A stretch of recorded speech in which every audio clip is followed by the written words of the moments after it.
Denoi, hemen izateagatik, eta gaurko gaia orokorrea, el tema en general que tratamos es composición visual desde el campo de la pintura. Entonces, si os vais dando cuenta, cuando queremos hablar de composición, empieza a ser una noción complicada porque se compone de varios conceptos, ¿no? Composición visual, pictórica y artística.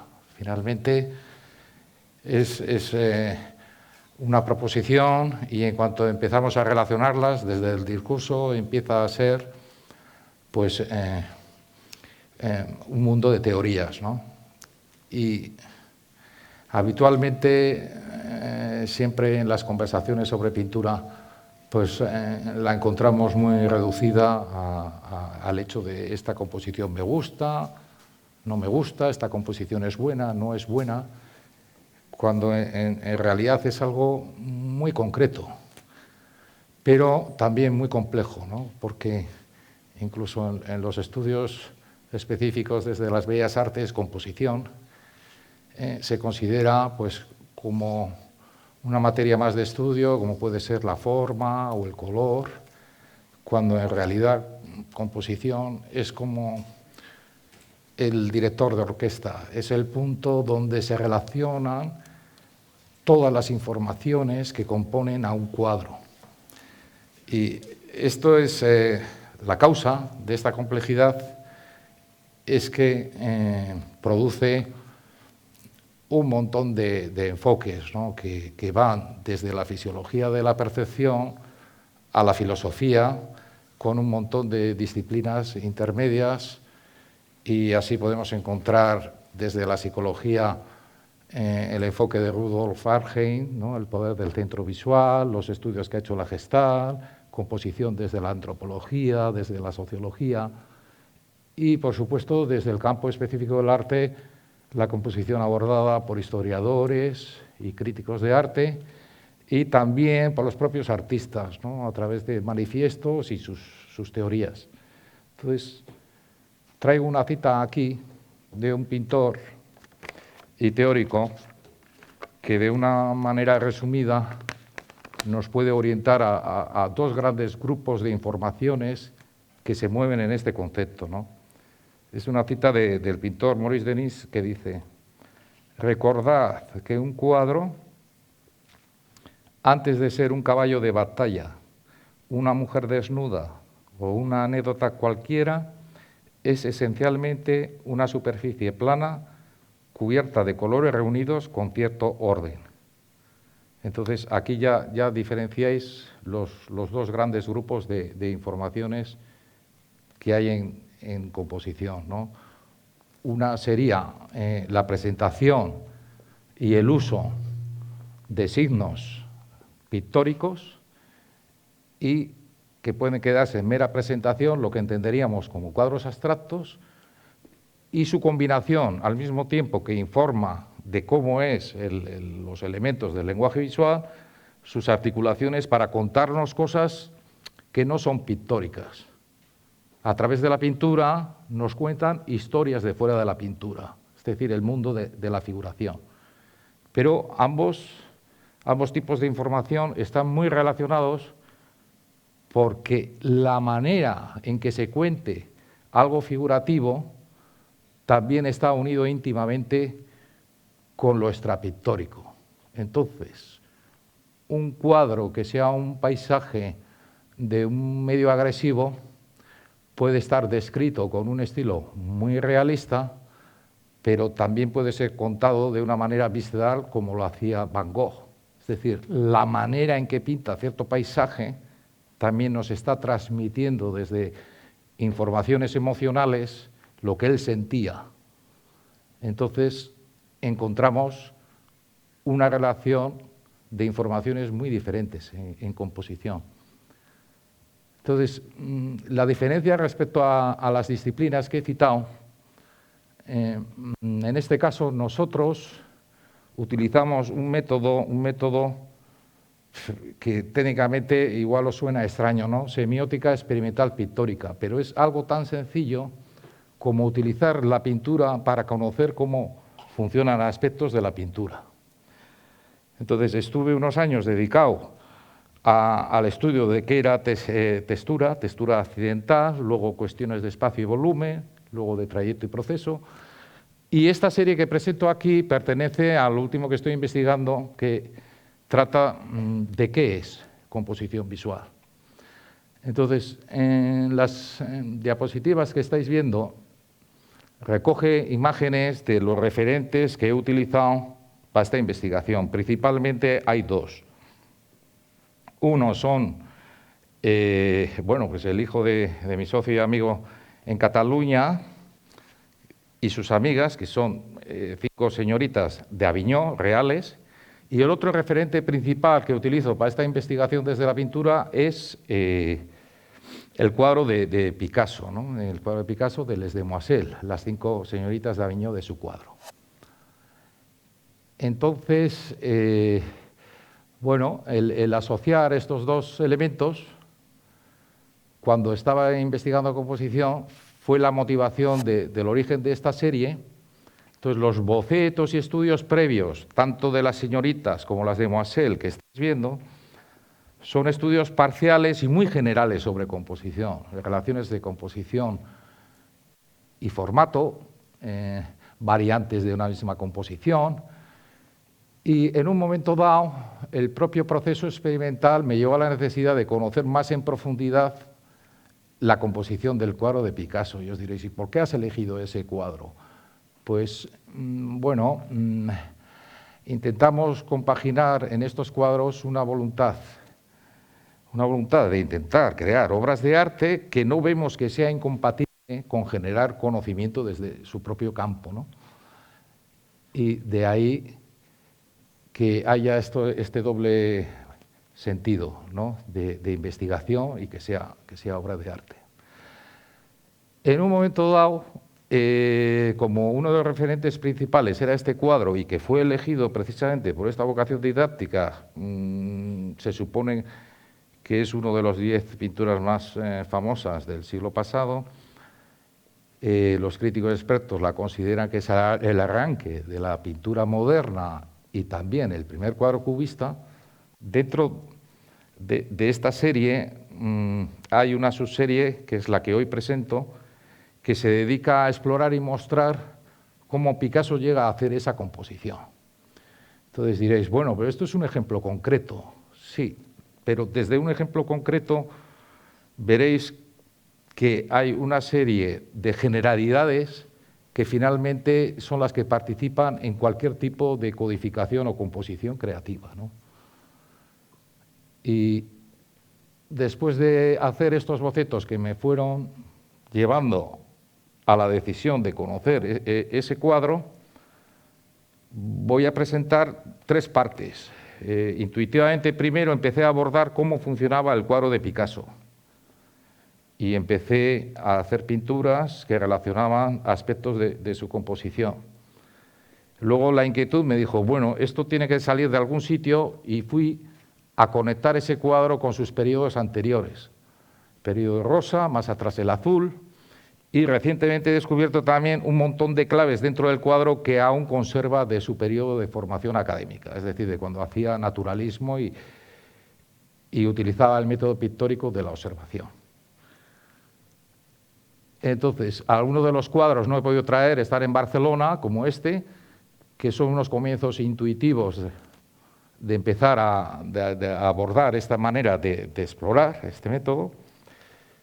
y el resto que hemos traído del estudio son suficientes para entender que es el fenómeno de lo que la sociedad reconoce como el arranque, ¿no?, del arte moderno. Me fui a su periodo azul y fui buscando dentro del periodo azul aquellos cuadros que tuvieran algún síntoma de lo que iba a ser el cubismo, ¿no?, que fueran un poquito precursores. Entonces, la metodología de él en el periodo azul, respecto a los cuadros que conocéis de su infancia y juventud, que son tan realistas, es que entonces utilizaba un método de observación. Y entonces la figuración tiene mucho detalle y precisión, mientras que en el periodo azul, después de haber hecho experimentos de impresionismo, fauvismo y puntillismo, en lo que se reconoce como periodo azul, él lo que hace en su método pictórico es pintar de memoria. Entonces, al pintar de memoria tiene una libertad creativa respecto a la figuración muy diferente a cuando pintaba copiando la realidad. Y entonces sintetiza las figuras, desaparecen los detalles y aplica desde la inventiva todos los registros que ha adquirido en su primer aprendizaje, es decir, que no desaparecen. Entonces, ese periodo se define por la gran monumentalidad de las figuras, que en este caso la he cortado para que sea más grande de lo que entra en el soporte y potenciar ese mensaje, y a su vez voy relacionando con aspectos del cuadro que iba a venir. Es decir, hay fragmentos de la vida del periodo azul, que se considera un cuadro de síntesis del periodo azul, y fragmentos de las señoritas de Aviñó. Y empiezo de una manera muy simple a relacionarlos, pues, por uno de los elementos que lo comunica, que es el color. Si bien las señoritas de Aviñó temáticamente está más próximo al periodo rosa, en el que toca temas figurativos muy alegres respecto al periodo azul, el mundo del circo, etcétera, frente a los mendigos y el suicidio y ese tipo de temas del periodo azul, el tema del burdel de las señoritas de Aviñó casi conecta con el periodo azul, pero no nos vamos a centrar tanto en los aspectos referenciales de la composición, sino en la metodología de cómo lo hacía. Hemos comentado que su método es pintar de memoria, excepto a lo mejor en el retrato de su amigo pintor Casagemas, que se había suicidado con 21 años y, sin embargo, ya lo tenía muy conocido. O sea, que es probable que utilizara una fotografía y la observación, pero el resto del cuadro es método de memoria. En las señoritas de Aviñó también pinta de memoria, pero con otra inventiva y otra libertad. Pero vamos a ir por partes. Entonces, en el reverso tenéis una composición pictórica con dos procesos de cuadros, de bocetos, que nos muestran aspectos de la toma de decisiones de la composición definitiva, tanto de la vida de su cuadro de 1902 como del Les Demoiselles de 1907. Entonces, la serie de arriba veis una pareja con un cuadro, un caballete, el tema de la edad, un anciano como que les visita y va mirando la obra, otro boceto en el que desaparece, en fin. Y en el segundo, lo que estáis viendo es, bueno, un retrato de Casagemas. Estáis viendo también una toma de decisiones de dibujos y bocetos de memoria que luego aplicaría o no aplicaría en las señoritas de Aviñó. Entonces, metodológicamente, el proceso de bocetos inventados no ha evolucionado mucho entre un periodo y otro, ¿no? Las diferencias van viniendo en la evolución que hay en la manera de codificar y relacionar los elementos, en la manera en cómo nos cuenta las figuras. Entonces, pues esta composición nos está informando de uno de los aspectos generales en la creación de composiciones, que es el proceso. El proceso experimental del propio artista es su aprendizaje, y a partir de lo que aprende pintando va determinando, elegir unos elementos, desechar otros y la aparición de nuevos. Y cualquier artista en este propio proceso experimental lo que incluye también es las influencias de otros artistas y culturas.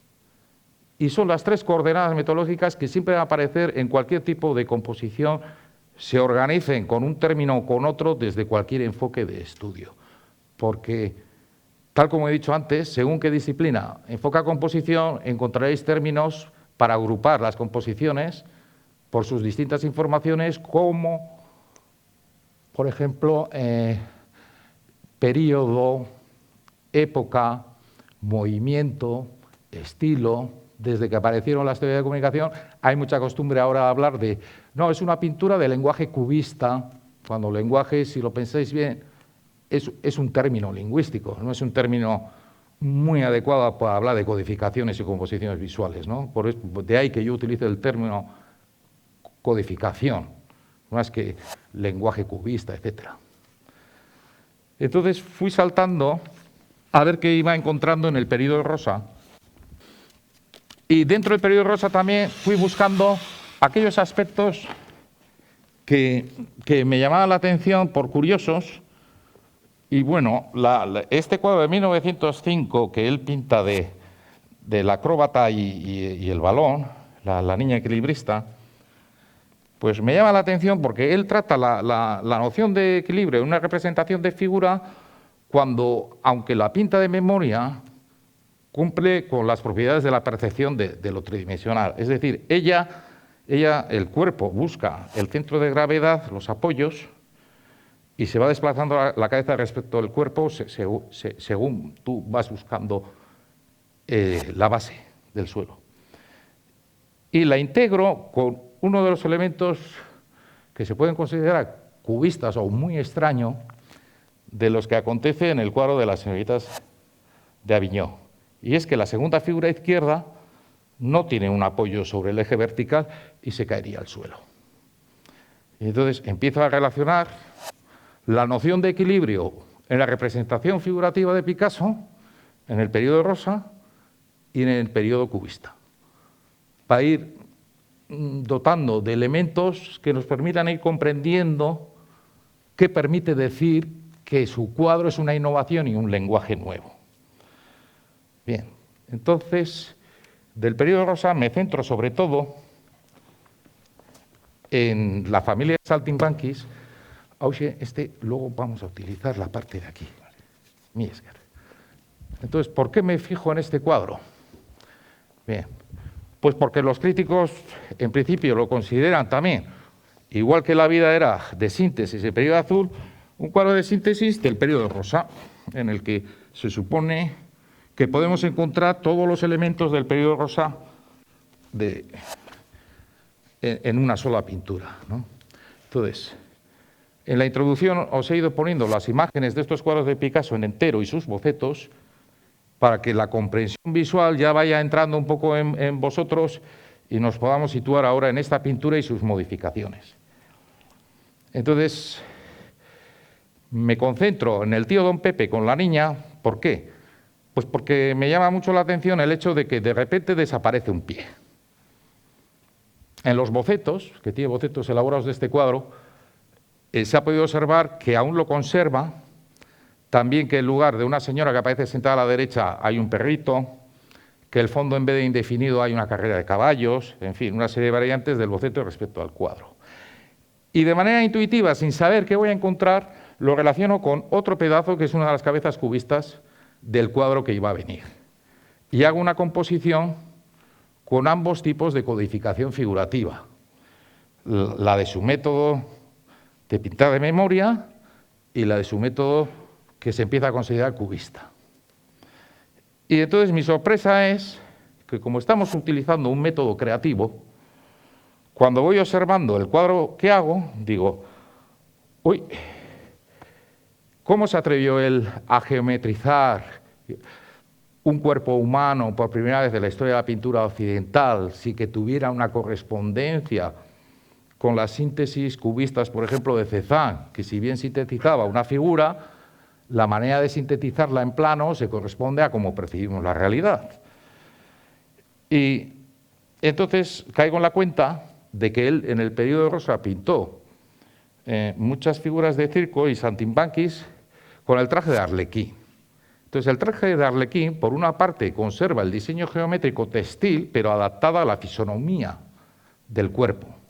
Entonces digo, ajá, él se ha basado en sus cuadros anteriores para atreverse a hacer un cuerpo humano cuya geometría no se corresponde con la musculatura que él conocía.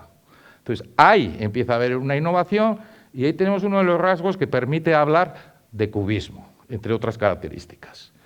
Entonces, una vez descubierto, yo ahora os lo explico con palabras, pero también os lo explico con imágenes. Entonces, es cuando se me ocurre aislar este concepto y explicarlo visualmente. Entonces, ¿qué hago? Resulta que Picasso, como os he dicho, pintor, se basa en su propio aprendizaje, su propio proceso experimental. Resulta que de las 5 señoritas de Aviñón, la primera izquierda de las figuras, que es esta, y la quinta sentada a la derecha, las encontramos ya en ese cuadro de 1905. O sea que la composición a nivel denotativo, como lo vería un historiador, ya la tenemos resuelta, porque el 50% de la topografía está ahí, el personaje izquierdo y el derecho. Luego ya trataremos las 3 figuras centrales, ¿no? Las distintas teorías que hay, de dónde salen, etc. Entonces, ¿qué hago? Asocio el arlequín con la figura geométrica para que todo lo que os he dicho con palabras lo explique la propia composición del cuadro. Entonces, esta información vosotros la veis y la recibís visualmente. Hay una comprensión visual de este proceso, en la medida que voy mostrando los cuadros. Lo que hace la palabra es ayudar a entender desde un análisis que se considera universal. La palabra universal, al final, todo investigador recurre a la palabra para dar fe de lo que va descubriendo en su campo, pero la propuesta es plástica, viene desde su propio terreno. Y el proceso asociativo de la creatividad, porque el cerebro funciona así y el arte es un espejo del funcionamiento cerebral y sus partes, hace que al introducir la figura que no reproduje, porque me centré en el pie de Don Pepe, me hace caer a la cuenta de ese otro 25% de la composición, de que la quinta figura la ha sacado de la mujer que finalmente decide poner en ese cuadro. Y esta es la manera de ir combinando una voluntad de hacer obras de arte e intentar comprender qué es lo que haces. Yo comprendo que hay actitudes muy cómodas en los artistas de, bueno, pues es lo que me sale, te gusta o no me gusta o tal, pero yo considero que no somos pájaros y cantamos sin más y qué bien cantas, ¿no? Que tenemos la obligación de intentar comprender qué es lo que hacemos, ¿no? También os iréis preguntando, ¿y por qué lo pinta del otro lado? ¿Qué hace el bastidor y tal? Bueno, todos estos conceptos irán saliendo, ¿eh? Ya nos vamos acercando al propio cuadro. Ya os he dicho que no es el orden de experimentación, pero los he ordenado de azul a rosa y al cuadro, pues para que se comprenda mejor cómo llegó a pintarlo. Entonces, ese cuadro, como veis, ya está centrado totalmente en elementos visuales y partes de las señoritas de Aviñón. Y mientras hago cuadros que solo tratan de esa pintura, ¿qué es lo que hago en ella? Pues hago permutas y combinatorias, cambio el sentido de los trayectos visuales de su composición para ver qué voy descubriendo de las codificaciones. Entonces, la última figura que vemos en su cuadro la pongo la primera y central. Y la primera, la central y que inicia el recorrido de la composición visual, la pongo al final y en profundidad. Bien, pues tampoco sabía qué iba a pasar con ese cambio. Pero de repente se me ocurre en el proceso poner la cabeza de la primera señorita a la quinta. Uy, pues qué pequeña queda.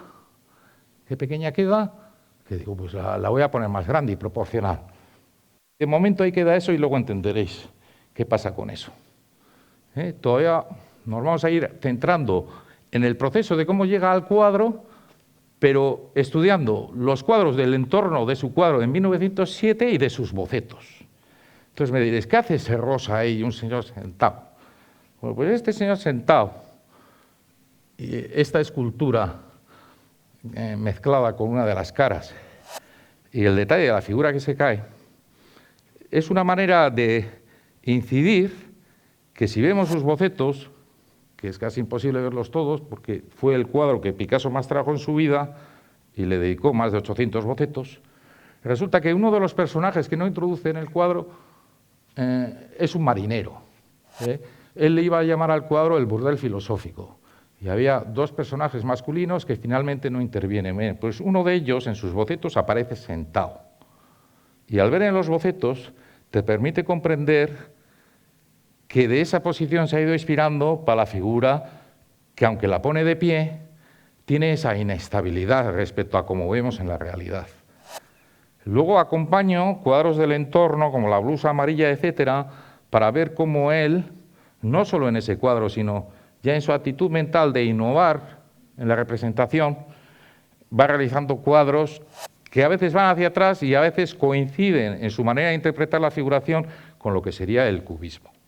Entonces, otro de esos cuadros, por ejemplo, es de 1907, La bailarina de Aviñón y también La danza de los velos.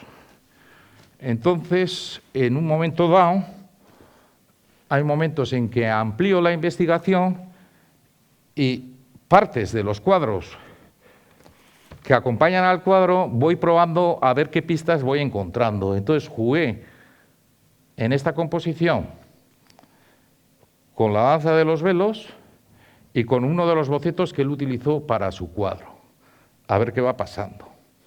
Y en realidad, pues, he generado una composición que tiene codificaciones cubistas, pero que nos está hablando de dos composiciones que en realidad funcionan con la misma importancia en un cuadro, ¿no?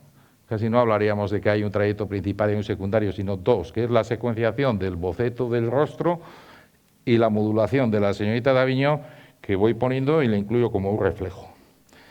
Hay que ir acotando un poco el objetivo de conocer qué permite decir que Las señoritas de Aviñón es el primer cuadro cubista, ¿no?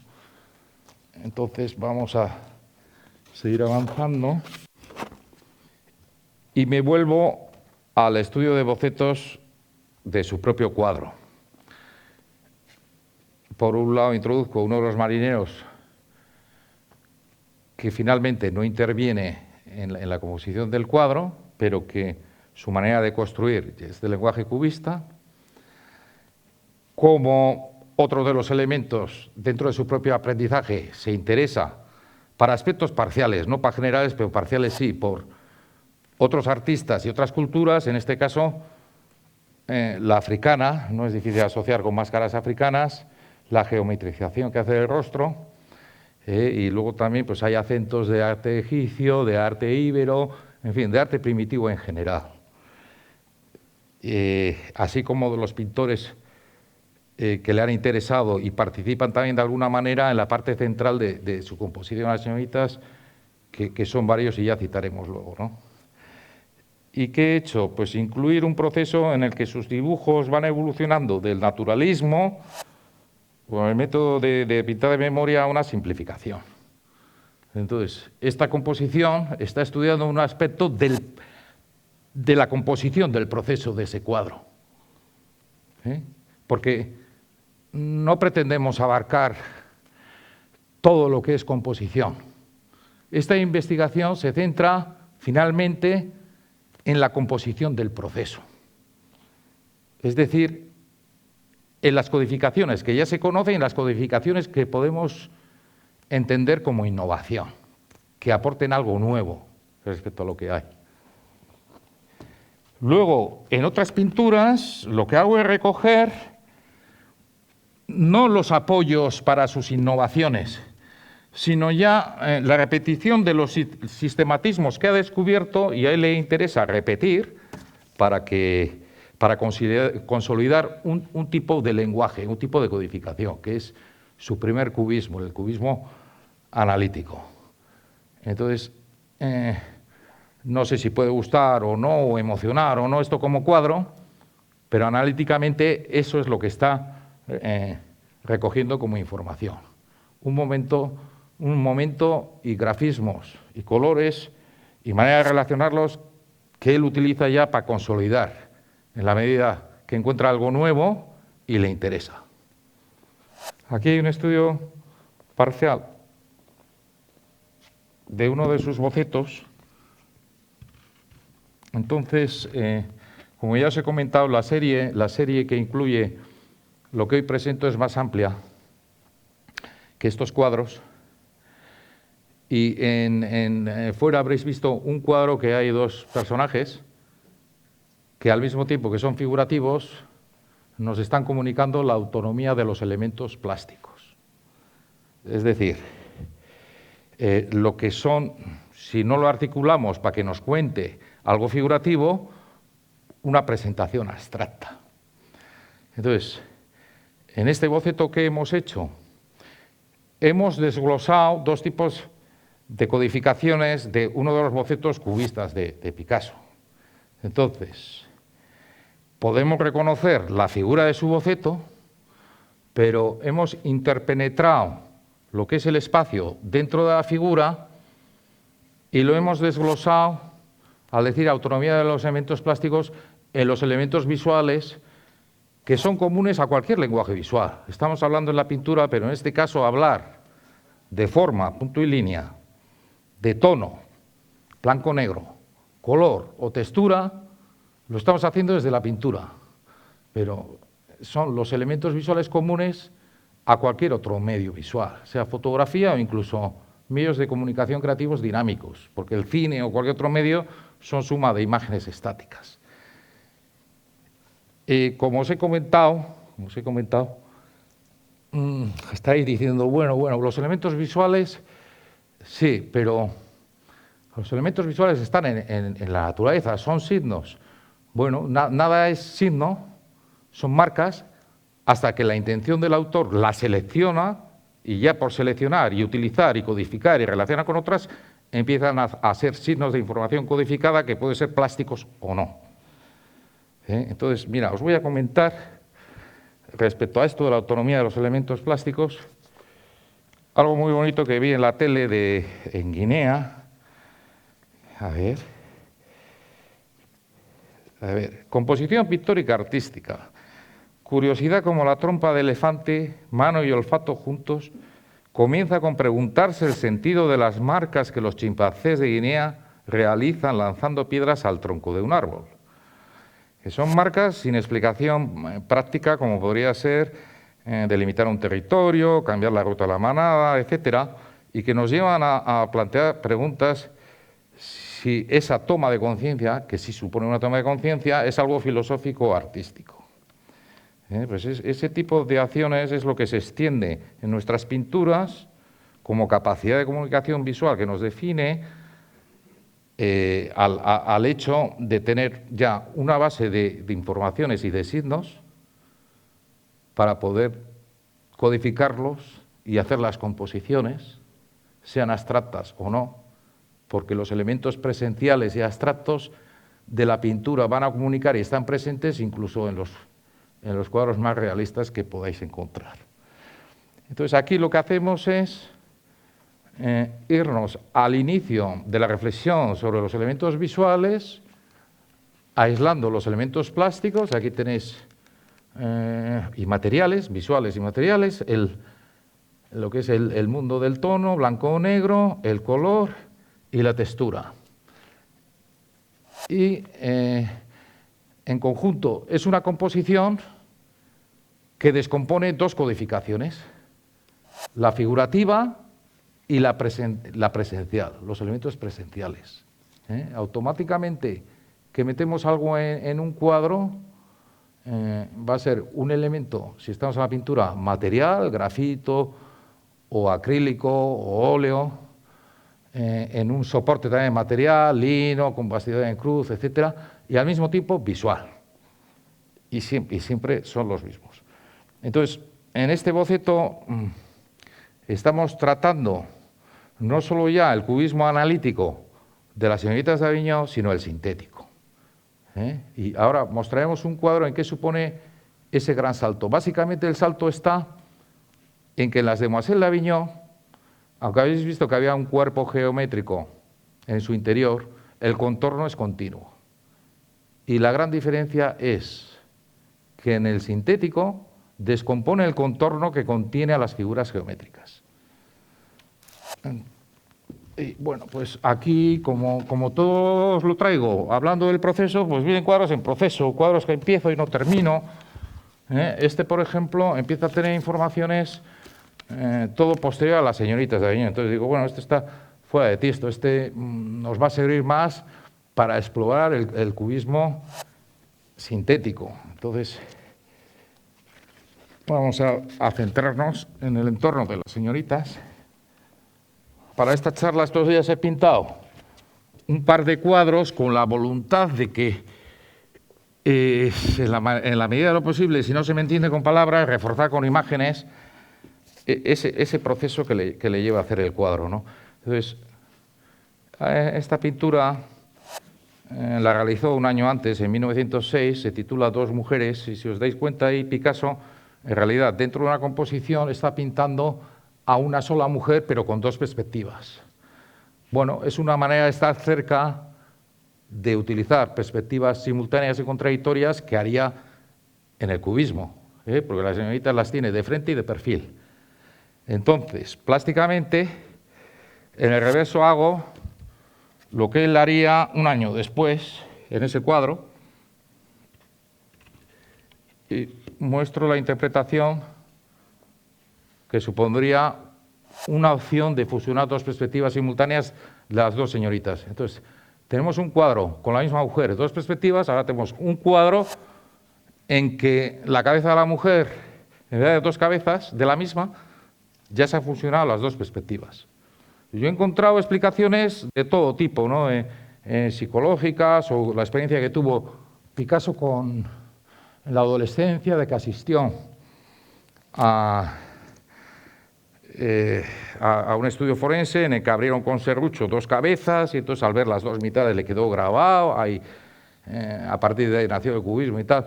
Bueno, pues yo no digo ni que sí ni que no. Yo lo que os voy enseñando con los cuadros es de su propio proceso cómo ha ido llegando a hacerlo.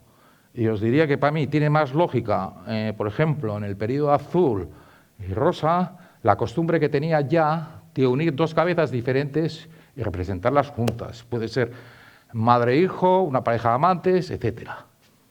Ya tiene un tratamiento de módulos y que están juntos. Lo único que cambia es que en vez de dos personas diferentes sea de la misma, que es lo que hace en el cubismo. Entonces, como vais viendo, si disfrutáis o no de los cuadros, por lo menos desde el nivel visual, os van a ayudar a comprender cómo va llegando a hacer ese cuadro tan raro y que tanto sorprendió a sus amigos en su momento. Porque por un lado identificaban un burdel y figuras, pero por otro no entendían el cómo lo había hecho. Bien, no se trata tanto de rupturas, como dice el crítico, ¿no? De romper con lo anterior, sino de aportar codificaciones nuevas sin que desaparezcan las anteriores de su aprendizaje. Entonces, los cuadros que voy a mostrar ahora van a demostrar que incluso en ese cuadro su formación académica y todo lo que aprendió antes no ha desaparecido. Todo lo que os digo, además, procuro que sea inédito, es decir, no algo que podáis encontrar en libros de historia del arte o tal. Todo esto yo no lo he visto en ningún sitio, después de leerme un montón de bibliografía de él. Todo esto va saliendo de aplicar este método semiótico. ¿Y semiótica al final qué es? Pues es estudiar el proceso de cómo salen las cosas, no solo el resultado, sino cómo se ha llegado al resultado. Y ahí es donde aparecen las claves de cómo ha sido el resultado, de cómo es el camino.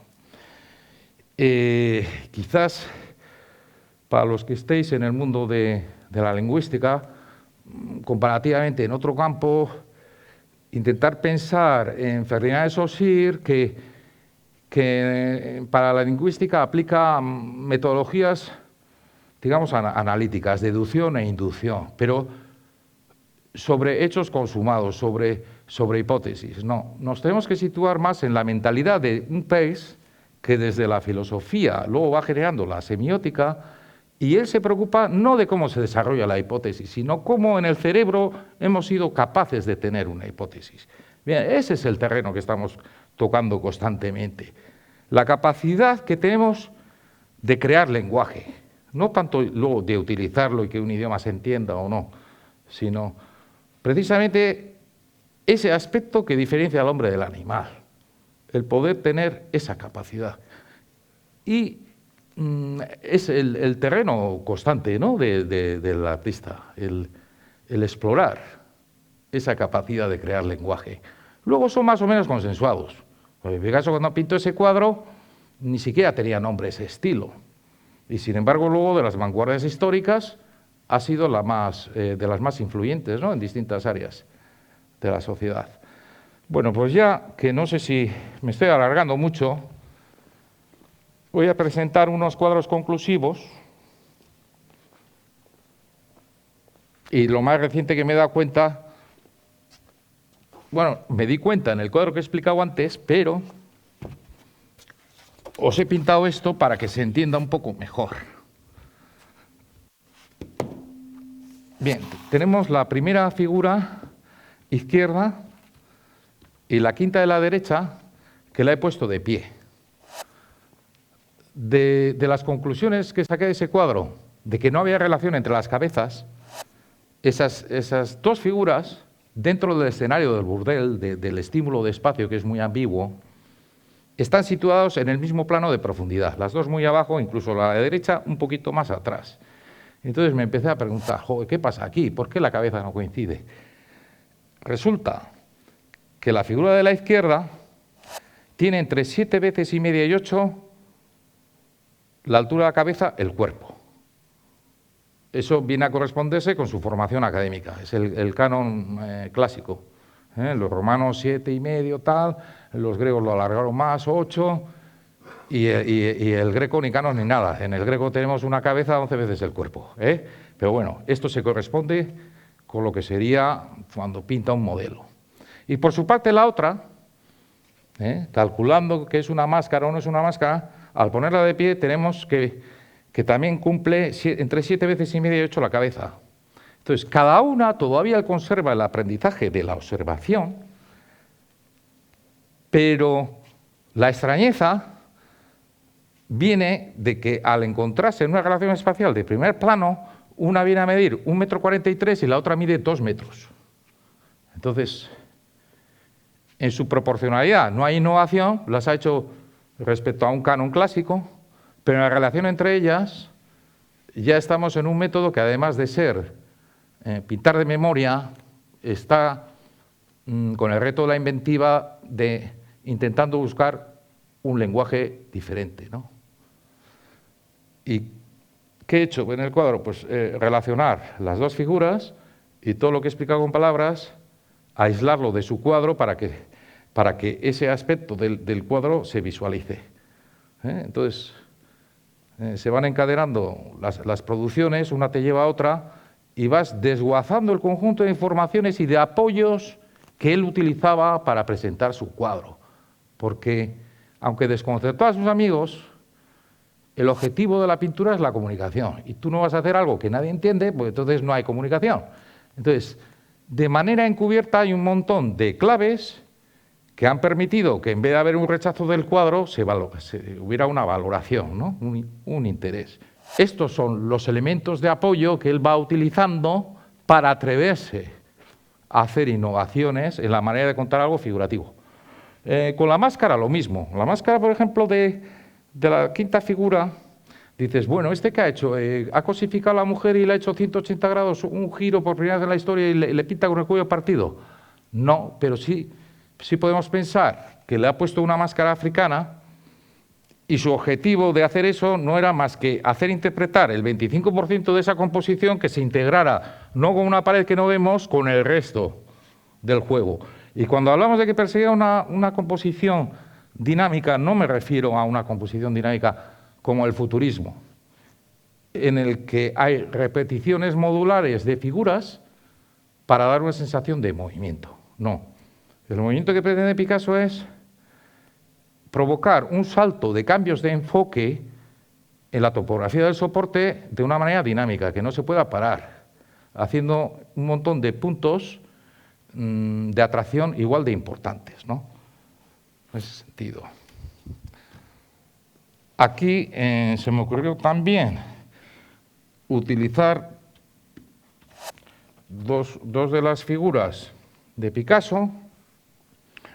Una combino con una de las señoritas de Aviñó y la otra es sin combinar, con información de elementos visuales, y al mismo tiempo provocar la reflexión que también son elementos materiales. Y yo, aunque es muy simple, no puedo dejar de ver una fusión entre lo que es representación de elementos visuales con el cuerpo del bastidor.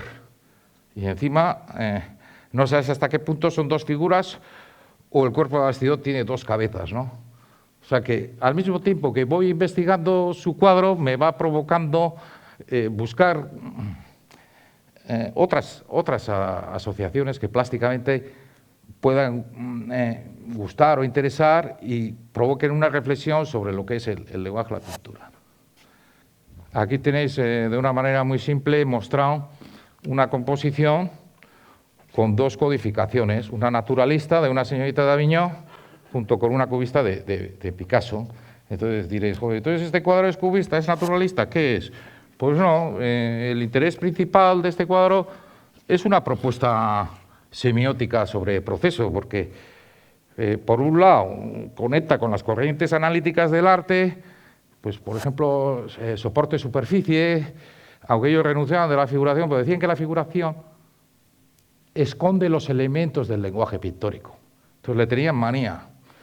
Y yo, conectando con sus objetivos, lo que he hecho es, en muchos cuadros, utilizar precisamente la figuración para atraer al espectador sobre la reflexión de los elementos de la pintura, ¿no? En fin, esto conecta con la tesis de un compañero ya fallecido, que era sobre los elementos materiales de la pintura, Julián Chirujo, y hizo un estudio muy exhaustivo de este tipo de corrientes analíticas. Y por otro lado también el tratamiento de usar la figuración conecta con otra publicación muy interesante suya antes de fallecer, que era Saber sentir la pintura, en la que, igual que en lingüística se pueden estudiar figuras y recursos literarios, etcétera, hace un registro de recursos para crear informaciones figurativas, ¿no?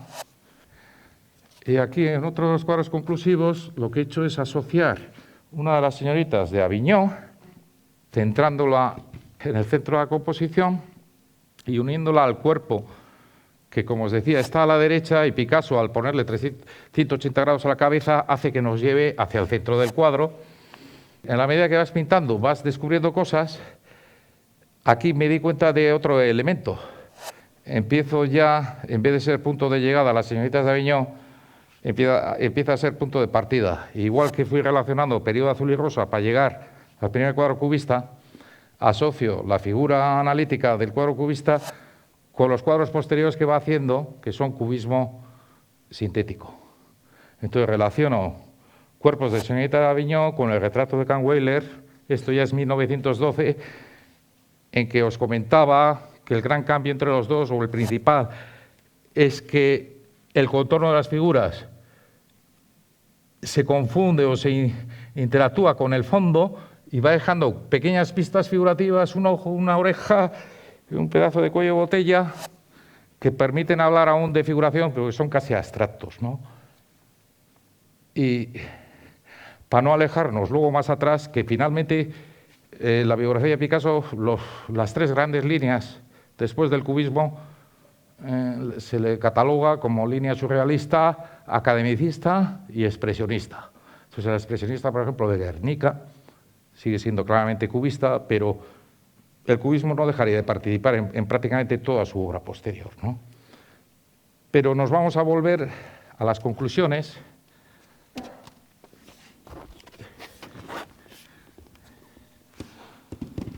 Y, como os comentaba, yo me había centrado en el periodo rosa, pero hay muchos elementos que son anteriores.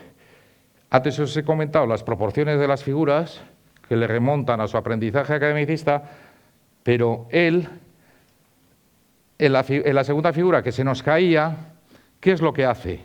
busca una serie de lógicas y de apoyos para que la gente al final vaya entrando al cuadro. Entonces lo que hace es la figura de la izquierda, le adelanta el pie y es la base de la segunda figura, evitando que visualmente nos dé la sensación de que se caiga.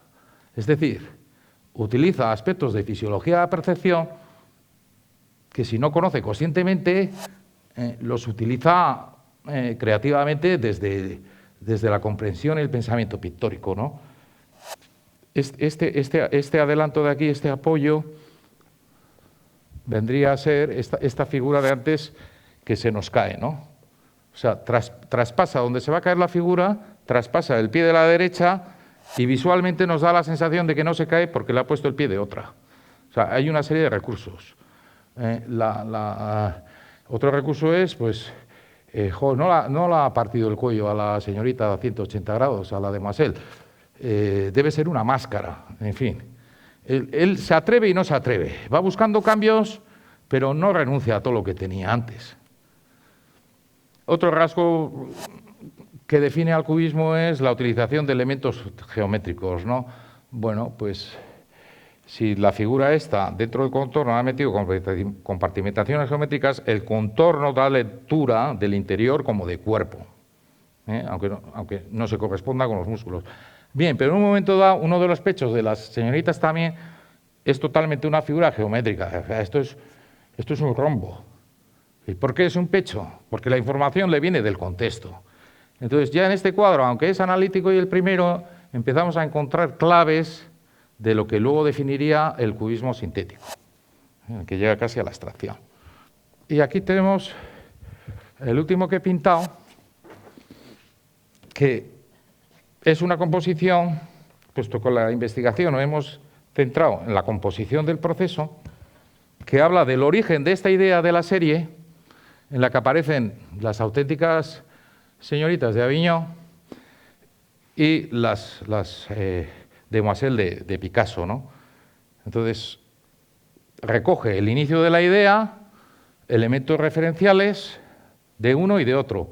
Nos hemos salido de la pintura para usar fotografía, pero bueno, fotocollage introducido dentro del lenguaje pictórico. Y lo que plantea es una reflexión de si en el cubismo sintético decimos que hay una interacción entre fondo y figura, una confusión que llenan en contornos. Aquí hay otra manera de contarla. ¿Por qué? Porque dentro de una figura tenemos informaciones no solo de figuras, sino de espacio. Es otra manera de hablar de interacción de codificaciones que, siendo figurativas, pues ya no es cubismo. Podemos entender que este collage tiene un perfil diferente, otra intención, y por la manera de hacerlo, pues se puede llamar semiótico, si queréis. No decidió de golpe girarla a 180 grados. Tiene bocetos en las que sale mirando para adelante, luego lo va poniendo de perfil, en los bocetos que hemos proyectado antes arriba, y finalmente decide presentarla de frente, ¿no? La composición está repartida en 4 cuadrantes. El primero ya se explica, ¿no? Relaciones de fondo y figura diferentes. Son figuras respecto al fondo y al mismo tiempo que son figuras, tienen informaciones de figura y de espacio, pero una manera diferente a la que hacía Picasso de relacionar fondo y figura en el sintético. El origen del proceso, he metido uno de sus bocetos, cómo va pensando en la escena, y luego el proceso de la cabeza. Y finalmente también hay una voluntad de hacer querer reflexionar que el concepto composición es visual, pero indisolublemente también es tratado siempre desde el concepto verbal. Es decir, utilizamos 2 canales de comunicación muy diferentes para tratar el objeto y el sujeto, que es composición. Y entonces el último cuadro es este, que también va planteando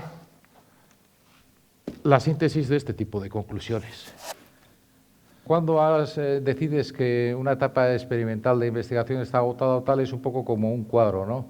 El decidir cuándo está terminado o no, y de manera natural lo que presenté sobre el proceso tal, salté a investigar directamente qué era composición. Entonces van conviviendo aún cuadros de la anterior etapa con la conformación de esa idea, ¿no? de utilizar la pintura para investigar composición visual. Aquí, con intermitencias, hay más o menos una década de trabajo analítico y experimental, los propios cuadros, pero pues, a lo mejor durante un año o X tiempo pues has estado con otros temas creativos, ¿no? Pero más o menos, aunque utilizas pocas palabras y pocos cuadros, es la síntesis de un proceso pues, de una década y que no ha terminado. Me hubiera gustado presentaros un catálogo que recogiera o tal el tema, pero todavía hemos presentado esta composición del proceso en proceso. Y es el segundo adelanto. Hicimos en estos 10 años también una presentación en el Trade Center en Barcelona con motivo del Congreso de Psiquiatría y esta es la segunda. Y la siguiente, pues a lo mejor la damos por concluida, aunque creo que es un tema tan complejo que no es como la tesis y otros temas que hemos hecho, ¿no? Parece que no acaba nunca. En Picasso tenemos que pensar que, así como en Matisse es el color el elemento principal de sus composiciones y síntesis, en Picasso, sin embargo, es la forma. El color, en lo que es su lenguaje, es una aportación sensual, pero no analítica, no viene a definir la creación de ese nuevo lenguaje. La prueba es que uno de los cuadros que hemos proyectado ahí, no hemos traído, hice una reducción lineal, en línea negra sobre fondo blanco, de la composición de las Demoiselles d'Avignon. Y precisamente, simplemente con línea negra, sin color y sin tono, tenéis contenido todo lo que supone de innovación que podamos entender como codificación cubista. Entonces, casi con esta comparación te lo resumo. Podemos pensar en Matisse, color, y en Picasso, la forma, en este caso. Y también en el cubismo de Braque, por ejemplo, ¿no? Finalmente es la forma la que va definiendo este tipo de código. Sería complementario, en su periodo analítico y en el sintético, complementario, porque le quitas el color y funcionan igualmente la manera de construir las informaciones. Entonces, no es lo que él prioriza, aunque Picasso de por sí es muy colorista. Me gustaría hacer aquí una dedicatoria de lo expuesto, hablando de lo que has dicho de reconocimientos a mi profesor y amigo José Luis Tolosa Marín, que más que un genio es un sabio, ¿no? Es la persona que he conocido más sabe de pintura en el mundo, y como todos los sabios, pues la humildad pasa desapercibida, y ha sido una aportación extraordinaria para todo lo que es el sistema de relación a enseñanza-aprendizaje dentro del campo del arte, porque hay que pensar que en esta relación las facultades de Bellas Artes no existían y algo que no existe hay que crearlo, y yo he tenido la suerte de caer en ese contexto y haber aprendido a aprender, ¿no? Entonces, a veces conocemos aquello que el sistema nos da a conocer, y lo que es conocimiento de base y realmente construye las cosas, pues pasa más desapercibido. Ya está, desahogo hecho. Vale. Bueno, eskerrik asko, danoi.